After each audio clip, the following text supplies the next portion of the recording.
اکثر لوگ نماز کسی بھی مسجد اور کسی بھی امام کے پیچھے پڑھتے ہیں، کیا یہ جائز ہے؟ بالکل جائز نہیں ہے۔ سنی امام دیکھنا چاہیے، بدعقیدہ وہابی کے پیچھے نماز نہیں ہوتی، اس لیے کہ اس کے بعد ایمان ہی نہیں ہے۔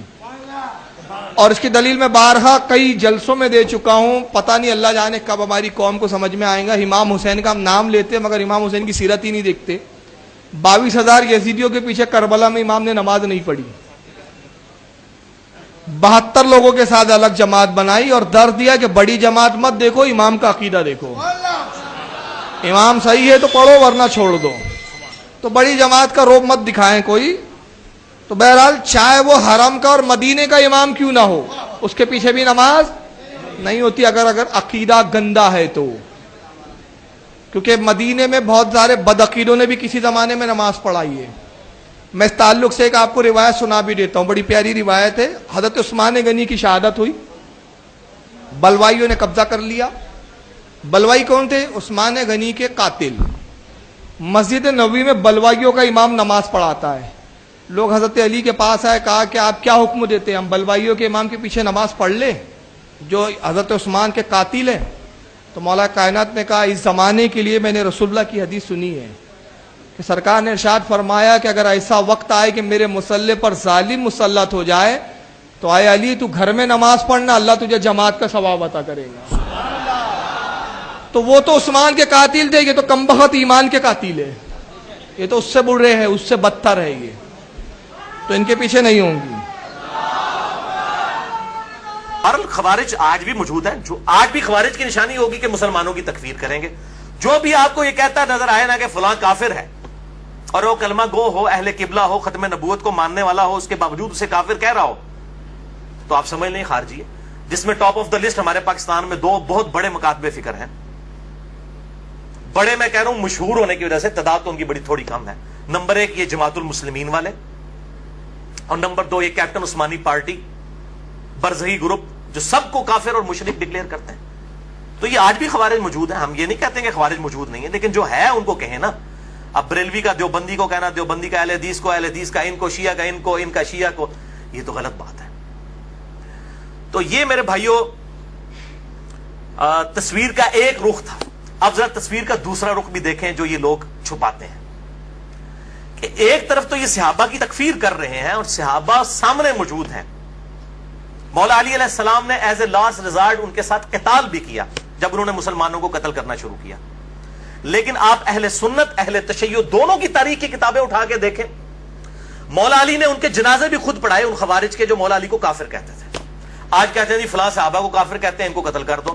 تو میں یہ پوچھتا ہوں کہ جو مولا علی علیہ السلام کو منہ پر کافر کہتے تھے ان کو تو مولا علی نے کافر نہیں کہا، اور کہا ہمارے بھائی تھے، بھگوڑے ہو گئے، ان کے جنازے پڑھائے، ان کی عورتوں کو لونڈیا نہیں بنایا، اور قتال بھی آخری ریزورٹ کے طور پر کیا جب انہوں نے مسلمانوں کو قتل کیا۔ ورنہ مولا علی نے کہہ دیا تھا کہ تم میری سلطنت میں رہو، جس طرح باقی مسلمانوں کو بیت المال سے حصہ ملتا ہے تمہیں بھی ملے گا۔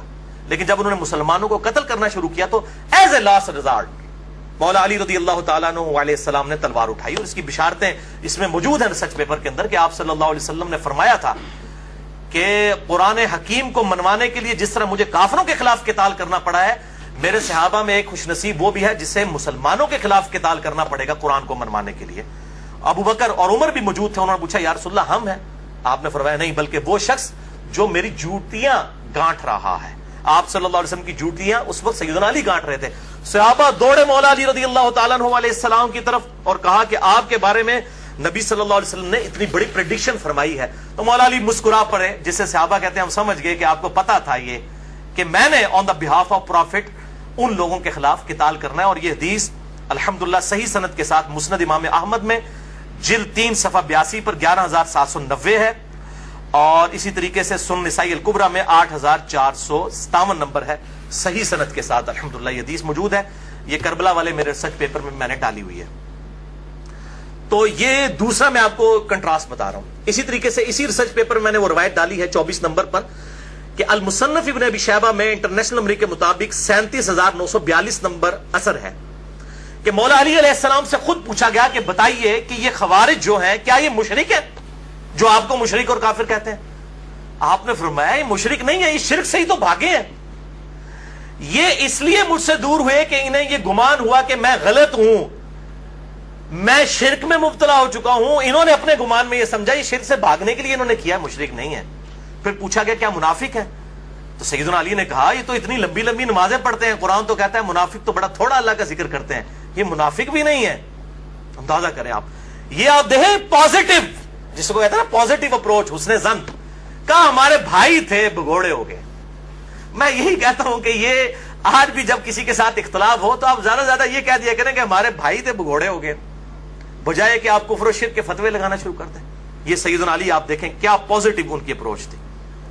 تو یہ نہیں وہ بتاتے ہیں کہ بھائی خوارج کے بارے میں, خوارج وہ کہتے ہیں اور قتل کرو, یہ نہیں بتاتے خوارج کے بارے میں سیدنا علی کا ایٹیچیوڈ کیا تھا.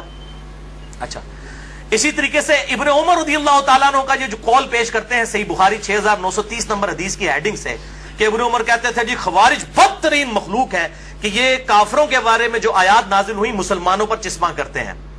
لیکن اس تصویر کا ایک دوسرا رخ بھی موجود ہے.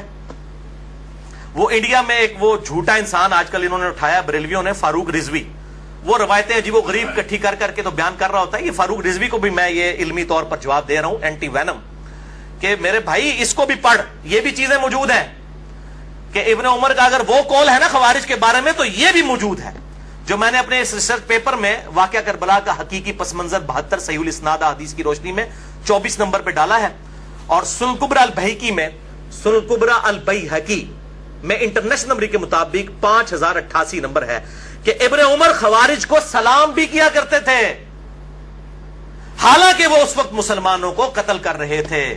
اور ابن عمر فرمایا کرتے تھے کہ جب تک خوارج کی مسجدوں سے حی علی الصلاح حی علی الفلاح کی آوازیں آئیں گی, ہم ان اذانوں کا جواب بھی دیں گے, ان کے پیچھے نمازیں بھی پڑھیں گے, ان کے سلام کا بھی جواب دیں گے, لیکن جب ہمیں یہ کہیں گے کہ ہم اپنے مسلمان بھائیوں کو قتل کریں پھر ہم ان کا ساتھ نہیں دیں گے.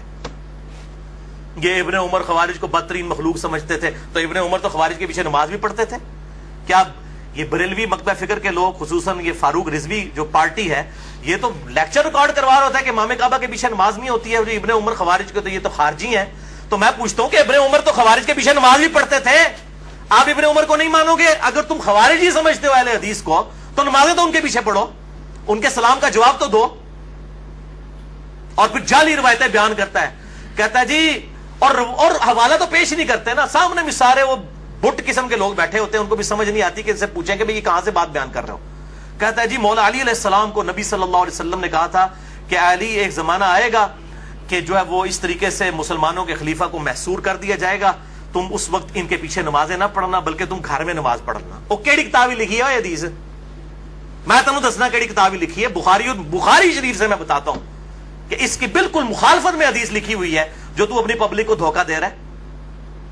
صحیح بخاری میں انٹرنیشنل نمبر کے مطابق 694 نمبر روایت ہے کہ نبی صلی اللہ علیہ وسلم نے فرمایا کہ امام تمہیں نمازیں پڑھاتے ہیں, اگر وہ صحیح نماز پڑھائیں گے تمہیں تمہارا ثواب پورا ملے گا اور ان کو بھی ملے گا, اور اگر وہ تمہیں غلط نمازیں پڑھائیں گے تو تمہیں ثواب پورا مل جائے گا, ان اماموں کی غلطیوں کا وبال انہی پر ہوگا. یہ اکثر مجھے لوگ پوچھ رہے ہوتے ہیں کہ جی بریلوی اور دیوبندی امام رفع الیدین نہیں کرتے تو غلط نماز پڑھ رہے ہوتے ہیں, تو ان کے پیچھے ہم نماز پڑھ لیا کریں. بھئی بیسک نماز کی سٹرکچر تو سب کی ایک ہی ہے, قیام کے بعد رکوع کے بعد کھڑا ہونا, ہر رکعت میں 2 سجدے, 2 سجدوں کے درمیان بیٹھنا, 2 رکعتوں کے بعد تشہد کرنا اور 4 کے بعد سلام پھیر دینا. یہ بیسک سٹرکچر تو سب کی سیم ہے. باقی رفع الیدین والا ایشو ہے, تو اگر امام رفع الیدین نہیں کرتا آپ ضرور سنت کے مطابق رفع الیدین کریں, آپ کی نماز ہو جائے گی, امام کی غلطی کا وبال اسی پر ہوگا. اسی طریقے سے فاتحہ خلف الامام کے لیے اگر کوئی امام وقفہ نہیں دیتا قرات کرنے کے بعد رکوع سے پہلے کہ مقتدی بھی قرآن پڑھ لیں سورۃ الفاتحہ, تو اس کی غلطی کا وبال اس پہ ہے. آپ نے سورۃ الفاتحہ پڑھنا ہے کیونکہ اس کے بغیر نماز نہیں ہوتی. مسئلہ نمبر 84 میرا سن لیجیے اہل سنت پاک .com پہ.